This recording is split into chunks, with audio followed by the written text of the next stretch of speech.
Gusto kong malaman kung sino ang pinaka-karapat-dapat na maging big winner hanggang sa pinaka-hindi karapat-dapat.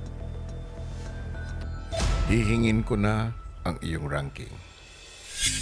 Marami po akong nabago at na-apply, napakita po sa mga housemate ko, kuya. Ang rank 1 ko po, kuya, ay ang sarili ko po, kuya. Para po sa rank 1, kuya, ilalagay ko po yung sarili ko.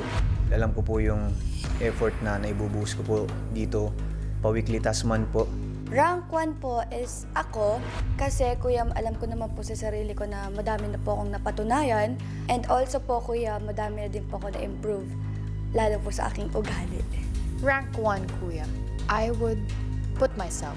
I'm one of the few people that somehow represent this generation.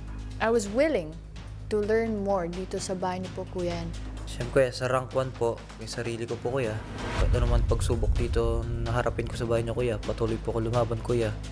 At naipakita ko din po yung totoong pagkatao dito sa bahay niyo. Ang rank 1 ko, kuya, is si Kai po, kuya.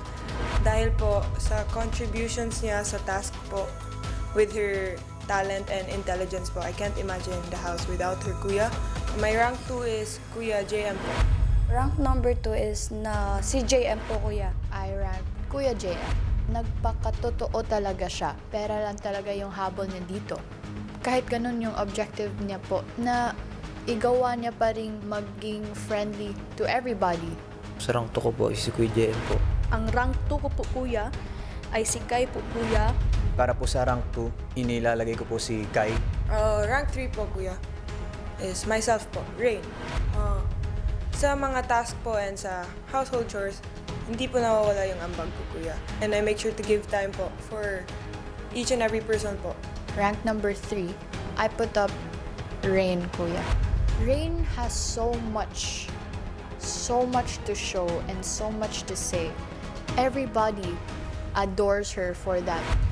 Rank number 3 po kuya is si Kai po kuya. Bukod din po sa siya po ang nagpanalo nung aming task. Dahil po sa personality niya din po kuya na very positive lang po talaga as in. Sa rank 3 naman po, kuya, si Ate Colette po. At saka rank 3 ko po, kuya, si JM po, kuya. Para po sa rank 3, kuya, inilalagay ko po si Colette. Simula po first week, labis po na po yung pinapatunayan ni Colette.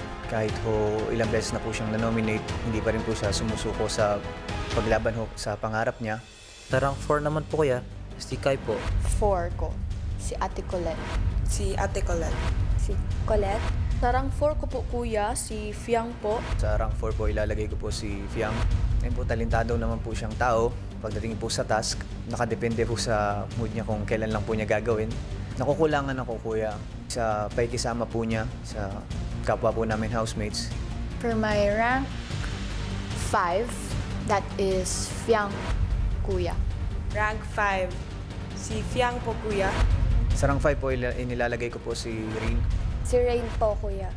Binibigay ko po kay Rain po, kuya. Rank 5 ko po, kuya, si Rain po, parang nakadepende po siya kay Kai po, kuya. Sa rank 6 po, inilalagay ko po si JP. Si JP. JP. JP, kuya.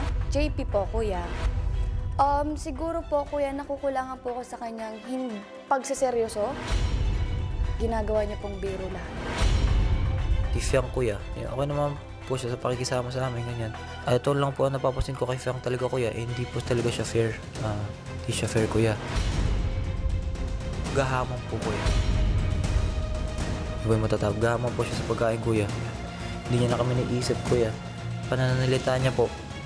Parang minsan pag tatanong ka ng maayos sa kanya, yung sagot niya hindi maayos.